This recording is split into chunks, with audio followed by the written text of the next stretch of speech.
Hello dear students of class 10th biology. आज का lecture 36 है डियर स्टूडेंट्स, और आज का जो चैप्टर है वो चैप्टर 2 स्टार्ट हो रहा है डियर स्टूडेंट्स, जिसका नेम है control and coordination. Okay dear students, तो आइए समझते हैं कंट्रोल एंड कोऑर्डिनेशन प्रोसेस क्या होता है। तो फर्स्ट ऑफ ऑल आप ये समझ लीजिएगा कि कंट्रोल एंड कोऑर्डिनेशन जो होता है वो लाइफ यानी कि लिविंग्स की एक प्रॉपर्टीज होती है, यानी कि जितने लिविंग्स होते हैं उनमें कंट्रोल और कोऑर्डिनेशन प्रोसेस पाया जाता है डियर स्टूडेंट्स। ओके, अब हम बात करते हैं, यहाँ पे हमने कुछ स्टेटमेंट लिख रखे हैं। The working together of the various organs of an organism in a systematic manner so as to produce a proper response to the stimulus is called coordination. Okay dear students, means हम ये कह सकते हैं कि एक organism के दो organs जब एक साथ प्रॉपर मैनर में वर्क करते हैं या सिस्टमैटिक मैनर में वर्क करते हैं डियर स्टूडेंट्स, तो उनसे क्या प्रोड्यूस होता है? उनसे प्रोड्यूस होता है dear students response. Okay dear students, और वो रिस्पॉन्स क्या कहलाता है डियर स्टूडेंट्स? वो रिस्पॉन्स कहलाता है कोऑर्डिनेशन। ओके डियर स्टूडेंट्स, आइए हम इसे एग्जांपल के हेल्प से समझते हैं dear students. Okay dear students, जब हमने फर्स्ट चैप्टर न्यूट्रिशन की स्टडी की होगी तो वहां पे हमने एक टॉपिक पढ़ा होगा डाइजेशन, ओके, या स्टेप्स ऑफ न्यूट्रिशन। ओके, तो वहां स्टेप्स ऑफ न्यूट्रिशन में अगर आप देखेंगे या आपने स्टडी किया होगा डियर स्टूडेंट्स, तो वहां पे एक स्टेप्स ऑफ न्यूट्रिशन का एक स्टेप्स होता है mechanical digestion. Mechanical digestion means mastication, यानी कि जब हम अपने टीथ से फूड पार्टिकल्स को क्या करते हैं? क्रश करते हैं, तो ऐसे प्रोसेस को क्या कहते हैं? मस्टिकेशन कहते हैं डियर स्टूडेंट्स। और मैकेनिकल डाइजेशन क्यों कहते हैं डियर स्टूडेंट्स? मैकेनिकल डाइजेशन इसलिए कहते हैं क्योंकि इस मैकेनिकल डाइजेशन में कोई भी एंजाइम पार्टिसिपेट नहीं करता है। लेकिन यहाँ पे हमारा टॉपिक क्या है डियर स्टूडेंट्स? यहाँ पे हमारा टॉपिक है कंट्रोल और कोऑर्डिनेशन को समझना। ओके डियर स्टूडेंट्स, तो आइए हम कंट्रोल और कोऑर्डिनेशन को प्रॉपरली समझते हैं डियर स्टूडेंट्स। ओके, तो बक्कल कैविटी में जब फूड आता है डियर स्टूडेंट्स, यहाँ पे बक्कल कैविटी है और बक्कल कैविटी में क्या आया? फूड आया। तो अब ये फूड किसका काम करता है? ये फूड काम करता है स्टिमुलस का। अब ये स्टिमुलस डियर स्टूडेंट्स, स्टिमुलस की जो कैटेगरी होती है वो बहुत ही ब्रॉड है डियर स्टूडेंट्स। ओके, मीन्स हम कह सकते हैं light, temperature, touch, air, rain, ये सब क्या है डियर स्टूडेंट्स? स्टिमुलस हैं।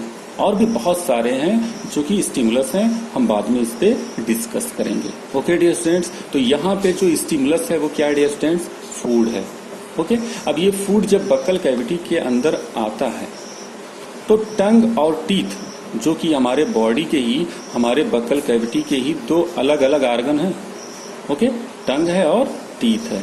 टंग क्या काम करता है? टंग जो होता है इस फूड के टेस्ट को ऑब्टेन करता है। ओके, आफ्टर दैट ये टंग जो होता है ये फूड पार्टिकल्स को टीथ के बीच में ले जाता है, ताकि जो टीथ है वो इस फूड पार्टिकल को प्रॉपरली क्रश कर सके, प्रॉपरली ब्रेक कर सके। यहाँ पे हमने मेंशन किया है कि ये एक लार्ज फूड पार्टिकल्स है डियर स्टूडेंट्स, और टीथ इसको जो है वो स्मॉल फूड पार्टिकल्स में क्या कर रहा है? ब्रेक कर रहा है डियर स्टूडेंट्स। ओके, तो यहाँ पे हमारे जो टंग होते हैं और जो टीथ होते हैं, ये टंग और टीथ ये दोनों एक प्रॉपर मैनर में क्या करते हैं? फंक्शन करते हैं, या हम कह सकते हैं सिस्टमैटिक मैनर में फंक्शन को परफॉर्म करते हैं डियर स्टूडेंट्स। इसलिए जो हमारे फूड पार्टिकल्स होते हैं डियर स्टूडेंट्स वो छोटे छोटे पार्टिकल्स में डिवाइड हो जाते हैं।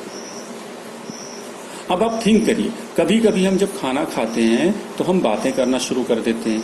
ओके, कभी कभी बातें करते हैं, नहीं करते हैं। तो जब हम बातें करते हैं तो टंग और टीथ इन दोनों के बीच का जो कोऑर्डिनेशन होता है, ओके, वो डिस्टर्ब हो जाता है डियर स्टूडेंट्स। मीन्स जो हमारे ब्रेन का अटेंशन होता है, जो फोकस होता है, वो डिस्टर्ब हो जाता है, फ्लैक्चुएट हो जाता है डियर स्टूडेंट्स। और इस कंडीशन में जो टंग होती है वो टीथ के नीचे आ जाती है, दब जाती है कि नहीं दब जाती है?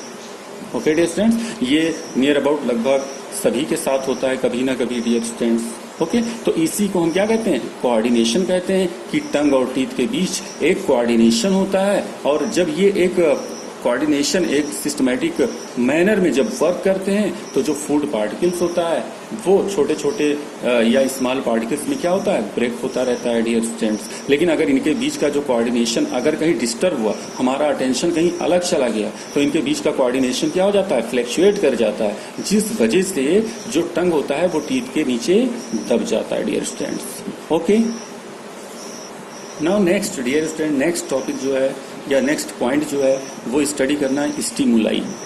Okay dear students, stimuli is the plural and stimulus is the singular. Okay dear students, यहाँ पे आप देखिए स्टिमुलस हमने लिखा है, ओके, और यहाँ पे हमने क्या लिखा, स्टिमुलाई। तो यहाँ पे हमने प्लूरल लिखा है और यहाँ पे हमने क्या लिखा, सिंगुलर लिखा है डियर स्टूडेंट्स। तो आइए समझते हैं स्टिमुलाई क्या होता है। Okay, the changes in the environment to which the organisms respond and react are called stimuli। Means environment में जो चेंजिंग आती है और उस चेंजिंग के अकॉर्डिंग ऑर्गेनिज्म क्या देता है, जो रिस्पॉन्स देता है या जो रिएक्शन परफॉर्म करता है, उसी को हम क्या कहते हैं, स्टिमुलाई कहते हैं डियर स्टूडेंट्स। मीन्स यहाँ पे मैं एग्जांपल दे रहा हूँ डियर स्टूडेंट्स कि अगर हम कहीं जा रहे हैं और अचानक से बारिश होने लगी, ओके, तो हम क्या करते हैं, जब बारिश जो होती है वो जब हमारे बॉडी पे पड़ती है तो उस बारिश से बचने के लिए हमारी बॉडी क्या देती है, रिस्पांस देती है। और फिर हम उस बारिश से बचने के लिए डियर स्टूडेंट्स हम कहाँ जाते हैं, किसी शेल्टर के अंदर चले जाते हैं, या फिर अगर हमारे पास जो है अम्ब्रेला है, छाता है, तो उसका हम यूज करते हैं डियर स्टूडेंट्स। यानी हमारी बॉडी जो होती है वो तुरंत रिएक्ट करती है। ओके डियर स्टूडेंट्स, दूसरा एग्जाम्पल यहाँ पे मैं दे रहा हूँ कि अगर हम कहीं जा रहे हैं, अचानक कहीं पे जा रहे हैं, दौड़ते हुए जा रहे हैं और अचानक हमारे सामने सडनली एक स्नेक आ जाता है, तो वहां पे स्नेक क्या होगा डियर स्टूडेंट्स, वहां पे स्नेक जो होगा डियर स्टूडेंट्स वो क्या हो जाएगा, स्टिमुलस हो जाएगा। ठीक है, तो यहाँ पे देखिएगा मैं लिख रहा हूँ बॉडी मीन्स आप समझिएगा हम लोग हैं और हम लोग दौड़ते हुए जा रहे थे, अचानक हम लोगों के सामने क्या आ गया, स्नेक आ गया। ठीक है, अब ये जो स्नेक आया तो यहाँ पे ये स्नेक किसका वर्क कर रहा है, यहाँ पे स्नेक डियर स्टूडेंट्स स्टिमुलस का वर्क कर रहा है डियर स्टूडेंट्स, ध्यान रखिएगा। अब इस स्टिमुलस को देखकर हमारी बॉडी क्या करेगी, रिस्पॉन्स करेगी। ओके, यानी कि रिस्पॉन्ड करेगी, और जब ये रिस्पॉन्ड करेगी हमारी बॉडी, जब हमारी बॉडी रिस्पॉन्ड करेगी तो इसी रिस्पॉन्ड को ही हम क्या कहते हैं, कोऑर्डिनेशन कहते हैं डियर स्टूडेंट्स। ओके, और ये जो रिस्पॉन्ड होते हैं ये 2 टाइप्स के होते हैं, एक पॉजिटिव रिस्पॉन्स होता है और दूसरा निगेटिव रिस्पॉन्ड होता है डियर स्टूडेंट्स। मीन्स हम ये कह सकते हैं कि अगर हमने स्नेक को देखा, ओके, अपने सेंसरी ऑर्गन जो हमारी आंखें हैं उससे हमने स्नेक को देखा, ठीक है, और अगर हम स्नेक के पास जाते हैं, come near to snake, okay, यानी कि हम स्नेक के पास आते हैं, तो ये हमारा कौन सा रिस्पॉन्स होगा, पॉजिटिव। मीन्स हम स्टिमुलस के करीब जा रहे हैं ना डियर स्टूडेंट्स। लेकिन अगर हम स्नेक को देखकर उससे दूर जाते हैं, ओके, यानी कि उससे दूर जाते हैं, तो उसको हम क्या कहेंगे, निगेटिव रिस्पॉन्स कहेंगे। ओके डियर स्टूडेंट्स, इसी तरह से एक एग्जांपल मैं आपको और देता हूं कि अगर मान लीजिए कि रात है और रात के टाइम में अगर आपकी आंखों में कोई टॉर्च ऐसे लाइट पड़ती है, कहीं से टॉर्च की लाइट पड़ती है, तो आप क्या करते हैं उस टाइम, जब लाइट पड़ती है तो जो हमारी आंखें होती हैं वो ब्लिंक करती हैं, और हमारी आंखें जब अगर ब्राइट लाइट है तो हमारी आंखें क्या हो जाती हैं, बंद हो जाती हैं। यानी कि वहां पे लाइट किसका वर्क कर रहा है, वहां पे लाइट स्टिमुलस का वर्क कर रहा है डियर स्टूडेंट्स, और फिर हम उस स्टिमुलस से दूर जाते हैं, यानी कि ब्राइट लाइट से दूर जाते हैं, अपनी आंखों को बचाते हैं। ओके डियर स्टूडेंट्स, तो ये हमारा कौन सा रिस्पॉन्स होगा, निगेटिव।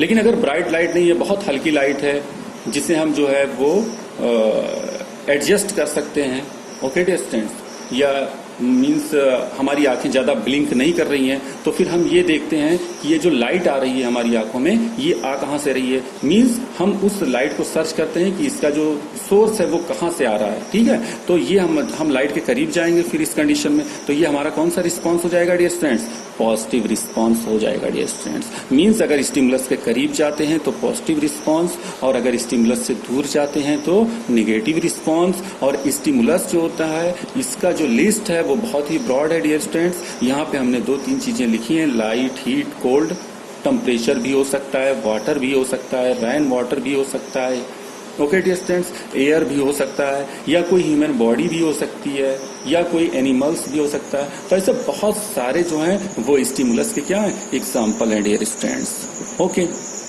अब हम बात करते हैं कि ये जो कंट्रोल एंड कोऑर्डिनेशन है डियर स्टूडेंट्स, ये कंट्रोल और कोऑर्डिनेशन जो होता है ये बोथ लिविंग्स में पाया जाता है। अब बोथ लिविंग्स का मतलब क्या है, मीन्स एनिमल्स में भी पाया जाता है और प्लांट्स में भी पाया जाता है डियर स्टूडेंट्स। एनिमल्स में जो होता है इसका बहुत ही ब्रॉड कंट्रोल एंड कोऑर्डिनेशन का एक बहुत ही ब्रॉड लेवल होता है एनिमल्स में। क्यों ब्रॉड लेवल होता है, क्यों हाई लेवल होता है एनिमल्स में कंट्रोल एंड कोऑर्डिनेशन का? क्यों? इसके दो रीजन है। पहला रीजन तो ये है कि एनिमल्स में नर्वस सिस्टम होता है, ओके, जिसे हम ब्रेन कहते हैं। ओके, तो नर्वस सिस्टम हो गया, ये मेजर रीजन हो गया। और दूसरा क्या होता है डियर स्टूडेंट, दूसरा होता है endocrine system. Okay dear student, तो नर्वस सिस्टम और एंडोक्राइन सिस्टम, इसकी डिटेल स्टडी जो है वो आगे के टॉपिक में हम करेंगे। ओके डियर स्टूडेंट्स, लेकिन अभी यहां आप समझिएगा कि एनिमल्स में नर्वस सिस्टम और एंडोक्राइन सिस्टम पाया जाता है। और एंडोक्राइन सिस्टम जो होती है इसमें एक केमिकल मटेरियल होता है जिसे हम क्या कहते हैं, हार्मोन्स कहते हैं डियर स्टूडेंट्स। ओके, इसलिए एनिमल्स के अंदर जो कंट्रोल और कोऑर्डिनेशन होता है वो लिमिटेड नहीं होता है, बहुत ही ब्रॉड होता है डियर स्टूडेंट्स। ओके, और ये कई तरीकों से एनिमल्स जो होते हैं वो रिस्पॉन्ड करते हैं। लेकिन यहाँ पे अगर हम दूसरी तरफ प्लांट्स की बात करते हैं डियर स्टूडेंट्स, तो प्लांट्स में नर्वस सिस्टम तो होता ही नहीं है। ओके, नर्वस सिस्टम तो होगा ही नहीं, किसी भी प्लांट में नर्वस सिस्टम नहीं होता है। तो फिर होता क्या है, उनके अंदर डियर स्टूडेंट्स हार्मोन्स होते हैं। और प्लांट के हार्मोन्स को हम क्या कहते हैं, प्लांट हार्मोन कहते हैं डियर स्टूडेंट्स, या फिर क्या कहते हैं, फाइटो हार्मोन्स। तो इस बात को ध्यान रखिएगा कि प्लांट के अंदर जो हार्मोन्स होते हैं उनको हम प्लांट हार्मोन कहते हैं, और या फिर इसका एक दूसरा नेम होता है dear students, phyto hormones. Okay dear students, ये बात याद रहेगी, श्योर? तो आगे बढ़ते हैं हम लोग। ओके डियर स्टूडेंट्स, नाउ अब हम बात करते हैं डियर स्टूडेंट्स कि जो कंट्रोल एंड कोऑर्डिनेशन होता है वो जब एनिमल्स और प्लांट्स दोनों में पाए जाते हैं डियर स्टूडेंट्स, तो फर्स्ट ऑफ ऑल हम स्टडी करेंगे control and coordination in plants. Okay dear students, उसके बाद में control and coordination in plants जब कंप्लीट हो जाएगा डियर स्टूडेंट्स, फिर हम control and coordination in animals में स्टडी करेंगे। तो फर्स्ट ऑफ ऑल यहाँ पे जो हमारा टॉपिक नेक्स्ट टॉपिक है वो है control and coordination in plants. Okay dear students, अब control and coordination in plants में हमने कुछ चीजें लिख रखी हैं, यहाँ पे देखिएगा आप। The control and coordination in plants is done by plant hormone. मैंने कहा ना कि जो प्लांट्स होते हैं उनमें केवल फाइटो हार्मोन्स होता है, कोई नर्वस सिस्टम नहीं होता है। तो प्लांट के अंदर अगर कभी भी कंट्रोल और कोऑर्डिनेशन के प्रोसेस परफॉर्म होते हैं डियर स्टूडेंट्स, तो वो सिर्फ और सिर्फ फाइटो हार्मोन की वजह से होंगे। ओके डियर स्टूडेंट्स, अब ये जो फाइटो हार्मोन्स होते हैं वो 10th स्टैंडर्ड में 4 टाइप के फाइटो हार्मोन्स दिए गए हैं डियर स्टूडेंट्स। यहाँ पे आप देख रहे होंगे ऑक्सिन्स पहला फाइटो हार्मोन्स है, दूसरा क्या है, जिब्रेलिन्स है, तीसरा क्या है डियर स्टूडेंट्स, साइटोकाइनिन्स है, और फोर्थ एंड लास्ट क्या है डियर स्टूडेंट्स, एब्सिसिक एसिड है। ओके डियर स्टूडेंट्स, तो ये 4 टाइप के फाइटो हार्मोन्स की आप स्टडी करिएगा, इसके नेम को जो है वो अपने ब्रेन में रखिएगा डियर स्टूडेंट्स। ओके, और आज का लेक्चर यहीं पे कंप्लीट होता है डियर स्टूडेंट्स। अब नेक्स्ट लेक्चर में डियर स्टूडेंट्स हम ऑक्सिन, जिब्रेलिन, साइटोकाइनिन और एब्सिसिक एसिड, इस 4 टाइप के जो हार्मोन्स हैं, प्लांट हार्मोन्स हैं, उनकी 1 बाय 1 हम क्या करेंगे, स्टडी करेंगे। ओके डियर स्टूडेंट्स, तब तक के लिए dear students, God bless you, thank you.